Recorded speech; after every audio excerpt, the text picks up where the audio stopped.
Ma'lum bo'lishicha, Ilhom To'xta guruhi Xitoy tarafidan muddatsiz qamoq jazosiga hukm qilingan professor Ilhom To'xtani 2024-yillik Nobel tinchlik mukofotiga nomzodlik ko'rsatish uchun davomli tirishchanlik ko'rsatmoqda ekan.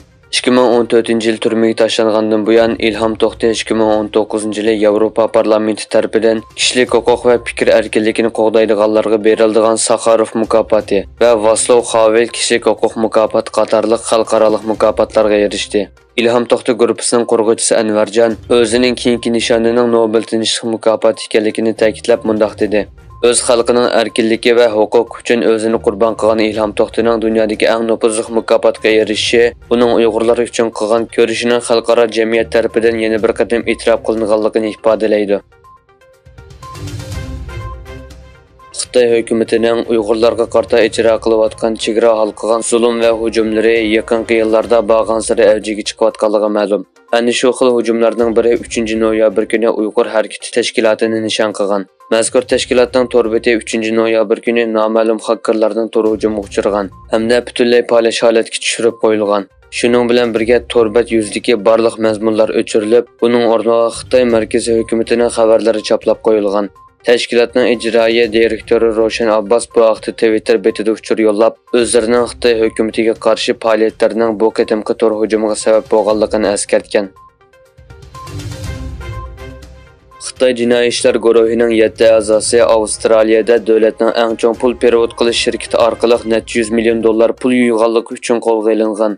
Avstraliya soqchilari bu haqda e'lon qilgan bayonotida Uzun daryo jinoiy ishlar guruhining dunyodagi eng chong mustaqil pul perevod shirkatlarining biri bo'lgan Changjiang tashqi perevod orqali 2020-yildan 2023-yilgacha bo'lgan oralikda 229 million Avstraliya dollari yuyganligini bildirgan.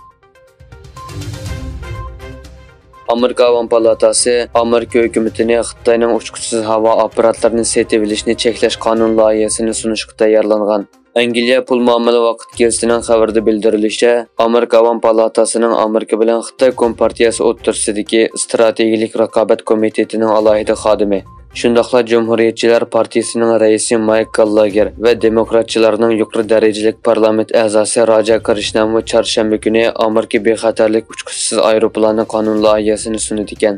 Bu Amerika parlamentidagi ikki partiya a'zolarining Xitoy texnikasining Amerikaning davlat bexatarligiga ziyon yetkazishining oldini olish uchun qo'llangan eng yangi harakat hisoblanadi ekan. Xitoy poytaxti Beijingda tunugun Xitoy bilan Amerikaning dengiz ishlari masalasidagi kengashish mexanizmi doirasida yig'in o'tkazilgan. Bu yig'inga Xitoy tashqi ishlar ministri Chigara va dengiz ishlari mudiri Hong Liang va Amerika davlat ishlar kotibiyatining Sharq Osiyo ishlariga mas'ul muavin ministri Mark Lambert birlikda riyosatchilik qilgan. Ikki davlatning dengiz okean ishlar tashkilotlari va davlat mudofaa ministrligining vakillari maslahatga qatnashgan.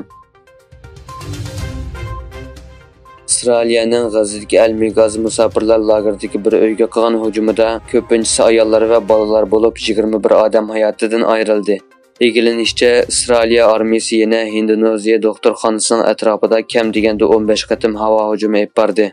Telezator rayonida suv omborlarining bombardimon qilinishi natijasida atrofdagi uylar suv ostida qoldi. Yana bir tarafdan Avstraliya armiyasi 7-oktyabr hujumi boshlangandan buyon 345 askarning o'lganligini e'lon qildi.